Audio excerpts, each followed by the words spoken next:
Еш қашан ұмытылмас ұлы жеңістің 67 жылдығы аталып өтілді. Салтанатты от шашу аталарымыздың ұлы жеңісін паш етті. Ақмолалықтар осынау қасиетті мерекені қалай тойлады? Осыған назар аударайық.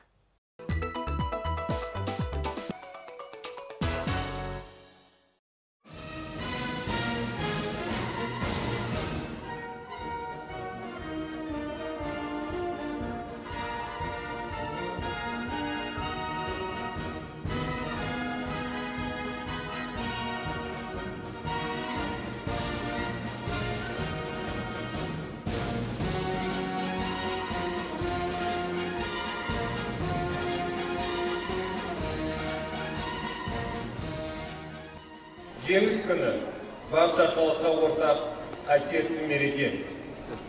Бұл күннің қадірі әр қазақстандық отбасы үшін айрықша. Себебі бұл күн адамзаттың жүрегіне өшпес жара салған зұлмат соғыстың аяқталған күні.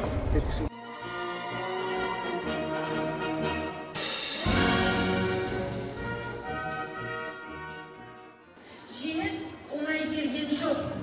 Бүкіл еліміз жұдырықтай жұмылып, жауға қарсы тұра білудің арқасында ғана мүмкін болды. Бұл сол кездегі кеңес халықтарының ер жүректіліктермен, төзімділіктерін паш ететін, тарихта мәңгі қалатын күн.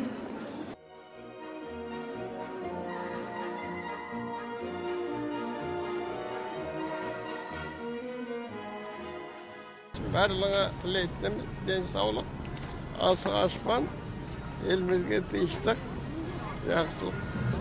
Жеңіс күні барлығыңызға қайырлы құтты болсын. Аспанымыз ашық болсын. Бақытты өмір болсын.